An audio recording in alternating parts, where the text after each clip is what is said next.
Hi everyone, or every bugan. Nagarasan na ang akong bugan.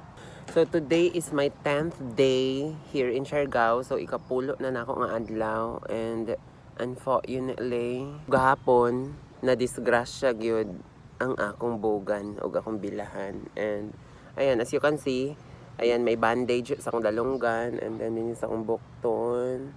And also, sa akong tuhod. Kani siya ang pinakagrabe gyud kay like lalom gyud kaayo ang pagkasamad niya. And ayan, today grabe pa kay siya kahapdos, like grabe maragyab ag inini tubig. Kay puro lagi siya garas and ay mga balas. Pero napalimpyuhan na kagabi ayan. So, dahil kay pangutana unsa ginahitabo, like grabe mga messages. Thank you kay sa mga concern. Ayan kay nag-post ba ko dayon kay wala lang para of course aware sa mga panghitabo kay basta hindi ay mamatay na ko. Mamatay gid. Ayun nga, ang nahitabo man god is sa may labot ninyo. So bali ani gid ang nahitabo, gikan mi nagparty and then gachat-chat mi sa ko ang manager nga katong naa sa Jensen nga si Maonji, may Mama Alan din na sa Jensen nga naa sila dinhi sa Siargao. Kay lagi Team Pacquiao na sila ato diri nga day kay nangumpanya si Manny dinhi sa Siargao. And mao to nakikita jud ko kay of course may inahan from Jensen na dinhi sa Siargao, di ba? Like unexpected kay nga diri pa gid mi magkita nga mauli ay naman pud unta ko Jensen, di ba? So mao to nakikita jud ko. And then gilaag nako sila sa Katangnan Bridge, of course, the famous spot dinhi sa Siargao. Ako silang gilaag didto and then wow, sumar gisisi. Gisisi ang manager dili oy. So bali gisorry na ako sila dito and then after kay mao to niuna na sila uli, like nanguli na and then kami nagpabilin mi dito also with my friends, mga kaila naara mi sa bridge and then mao to pauli na sad mi mo sunod na gid unta mi pauli. So mao to nagplan mi nga mag stroll sa gid mi, like mag joyride ayan habang pauwi. Then mao to like naami agian nga area nga grabe ka ngit-ngit unya ako grabe kahadlo kay lagi na medyo nakainom sad ko nya bisan unsa ra akong giuna-una, like nag-imagine ko nga what if na imo kalit og tabok dinhi karon nga white lady. Mao nang nasa ko nauna kay grabe jud, like total darkness and then ang light sa motor kay grabe kahinay. So mo to bisan unsa ra akong giuna-una mo tong nagpakusog ko og dagan hantud sa dito day sa unahan wa na ko nabantayan nga naay likuonon. So, mao tong nadiretso hinuon mi, wa ko kaliko. And maayo na lang kay naka-brake ko. Kay kung wala, grabe gyud, like makaingon jud ko na sinsilyo na ginunta ko karon. Like grabe. And mao to, thankful ra gyud nga mao ra gyud ni amo ang nadangatan. Like kanira gid mga pangos-pangos samad-samad hinoon sakit pod gyud siya, like grabe kahapdos pero may na lang kaysa naman like nagleki gid ang ulo, di ba? Like wala ba gid may helmet ato nga time. So ana gid siya ka swerte nga makaingon jud ka nga thank you kaayo Lord, di ba? And ang ako ang angkas ato nga time kay si Harold and from CDO si Alot, I know ang uban kay ilan na niya kay permino ko uban sa vlogs and mao to ang iyara pod kay na nasamad siya sa iyang tuhod and maora pod to iya usa ka buok pero lagi nasamad pod gyud. And ako ang nagrabihan kay sa mga batiis dinhi sa akong paa, like kani gid ang pinakalala kay lawom kay ni nga samad. And then sa akong dalunggan na may earrings mao murag na unsa na ay murag na drag bitaw siya paubos and then murag nagisi siya gamay mo grabe ang tulo sa dugo mo murag nagkadugo jud ko ato. And may nalagay naka black shirt ko ato kay kung siguro ka ng colored shirt or white shirt like klaro jud kay nga grabe jud kay pagkadugo nako ato nga kadlawon. And thankful ra pud ko kay naara pud mi kauban ato hinuon nga time nga nagmotor-motor mi na sila RC, sila Yuge, si L ug si Al nga grabe thankful kay ko kay kana bitong relax ra pud kay sila katong pagkatumba namo, like niyon jud ko i-check daw na samad ba ko, like ana bitaw kay mara bitaw lipong po ko ato nga time mara bitaw ko blanco as in di ba nakabantay ka murag blanco kay ko ato nga time lutang and kanang mao bitong pagkatumba namo ni ana pa jud ko nga ha natumba ta naunsa ta ni ana pa jud ko like naunsa oy nya mo tong sila kay ana ganan ra po ko kay kanang relax ra bitaw sila wala ra po sila nagpanik bitaw gyud kanang thankful ba ko kay wala ra sad mo nagpanik baka nang kalma ra sad mo, di ba? Ana man jud dapat. Nya ni ana sad ko nga ana i-check ko kung naa ba ko'y samad kay mao pa ba pagtumba so ang uban wala pa nagdugo, di ba? And gipa-check ra gito nako sa inyo kay as in makulbaan jud ko makita nga unsa. Kay nag-imagine na sad ko nga naa jud nangagisi diha nga unod like ana gyud. Motong kamo akong gipatanaw. And mao to thankful kay ko nila kay gidala gidayon sa clinic sa asa to nga clinic, Metropolitan Siargao Clinic. And mao to pag-abot dito grabe palimpyo gidayon ang samad. Grabe po jud sila makalimpyo gid sa samad kay gikot-kot man jug maayo. I mean ginudnod jug maayo ba sa unod nga bisan naapay balas wa gid sila ilabot. And mao man gid proper way of cleansing the wounds. And mao to thank you kaayo sa mga nurses din sa Metropolitan Clinic. And ayun nga natiman ra pod gyud mi dayon. And funny po kaayo kay na ako'y kanang nakasabot si Doña Baliena from I think from Ozamis nga sige mi nagplan nga magkita pod mi dinhi sa Siargao kay lagi ana magkita kay wa pa mi nagkita in person.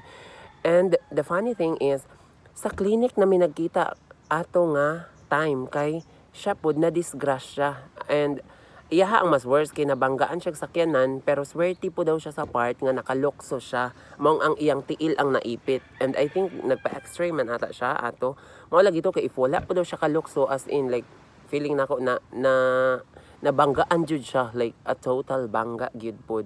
And mao lang to nakatawa mi kay sige may sabot na magkita din sa Siargao and dili gyud magkatugma mo mga time and didto na hinuon mi nagkita sa clinic, di ba? So grabe gyud kaayo ang panghitabo. And yun nga sa mga muanhi dinhi anak careful lang gyud kay even manggani ka ng mga hawd na kay dinhi mo motor madisgrasya pa manggani, how much more nga kita. I mean ako pod mismo gyud nga dinhi ra ko nakatuon og motor sa Siargao. Pero noon last March pa to. And then karon marag ni gara lagi ko, di ba? And I think mas okay na pod nga mura bitaw ka nang naka-learn nako earlier nga ana lagi dili gid magpatuyang og padagan, pakusog padagan kay ibutang nato nga wala ni nahitabo sa kuha. Like siguro until now nga mag-drive ko dinhi gara gihapon gyud kaayo magpakusog jug padagan, labi nagwalay mga ubang, labi nag marag walay kalabang laing sakyanan, di ba mo gara be gyud. And dili gyud siya maayo, dapat careful lang gyud kay kung unsa man imong adtuan maabot be gyud gihapon ka bisan unsa pa na kahinay. I mean as long as careful lang gyud ka sa imong dagan kana. So, di ba mas maayo lagi nga karon pa lang naka-learn na gyud ko kay wa ta kahibaw, di ba? Kung later on pag gyud nga mas lala pag gyud ang nahitabo, maong thankful na lang gyud pud ta. I know not really thankful nga nahitabo ni nga inaani gyud ang gidangatan, but kanang inana ba kanang lighter gyud ang ato ang natamo karon nga mga unsa na scratches ato ang kalawasan, di ba? Kay as in wa gyud mi helmet and possible be gyud nga mabuak ang among ulo or masinsilyo ang among kalawasan, pero wa gyud like protektahan gihapon mi ni Lord. And I think mao gyud to ang purpose gyud ato is para maka-learn nga ana mag-amping gyud next time. And grabe like ni message pod gyud sa ko ang skin doctors, my skin doctors family sa Cebu, sila Doc Carl, Doc Mike Busa nga lagi sila lagi daw bahala sa ako ang mga pangos-pangos dinhi karon like kanang mga samad-samad na ako kay ilaha gid daw ayohon nga i-make sure gid daw nila nga di gid daw magkapeklat ang akong kalawasan. O di ba ka perfect ba gihuwat nako sa skin doctors. Thankful kay ko kay like inana di ba kanang murag andam kaayo nga mo asikaso og motabang ang tanan mo amping sa akong kapanitan. Wow, sa ako ang panit, di ba? Like, nagyod, gaatang na sila sa Cebu sa ako ang pagbalik. Kaya actually, Jensen naman jud po unta ko and may pinakalit nga i-shoot pa po dito sa Cebu. So, maumabalik pa ko Cebu. So, I think naapagi-time pa nga ma-heal gini siya dito, matambalan. I don't know if unsa nga process ang ilang buhaton, kung ila ba ning tadtaron. Wow, tadtaron.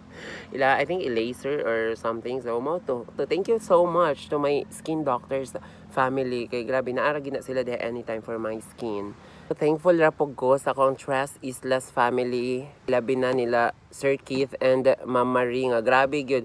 Ma-feel gyud ako nagpanic gyud si Ma'am Marie sa nahitabo sa ako Kay lagi sige gyud siya pangutana kung unsa gid kalala ang mga samad gyud daw ana. And ayun, thankful kay ko kay giasikaso rapog ko sa mga staff gyud. Ayan, and of course lagi sa akong mga nakauban ato nga night nga nahasol pod gyud, di ba? Tungod aning akong katanga. Diyos ko, like sala ba ginako, di ba? And today na ako dinhi sa Kawa Resort. So akong gistayhan gid Tres Islas, pero today naara ko dinhi sa Kawa Resort kay naman dinhi akong katabang. Say hi pud sa akong vlog oy. Ayan, Pak, say hi sa akong vlog. lahi ra gid ang tag-iya dinhi resort. Grabe makaatiman pod sa ko. Mao to sa mga gaplan nga moanhi og Siargao, mao lagi to careful lang mo, and if nangita mo og kana laging kastayhan, of course asa pa man di mo sa Tres Islas Hostel, a budget-friendly hostel nga dili ba gid kailangan nga ana gid ka mahal ang inyong stayhan gyud if moanhi mo sa Siargao. Di ba kay ni ani man ta diri para i-experience, i-explore ta ng mga spots dinhi, dili kay matulog lang maghigda sa kung asa ka nagstay, di ba? Maong dapat kung mamili mo ka ng kastayhan ninyo, diha mo sa pinaka makasave ra mo sa pinaka barato, of course. And ayan, naara gyud ang Tres Islas. And actually kasagaran sa mga nakauban ako sa Tres Islas kay mga long term gyud, like naiuban 2 months, like ang uban pa kay 3 months, 1 month gyud ga stay. So na bot pasabot nga nindot gyud siya stayhan ang Tres Islas Hostel. And actually they have Facebook page, kaso lang nahack manggod ilang first Facebook page, and makita gyud unta ninyo dito tanang review nga 5-star gyud sila.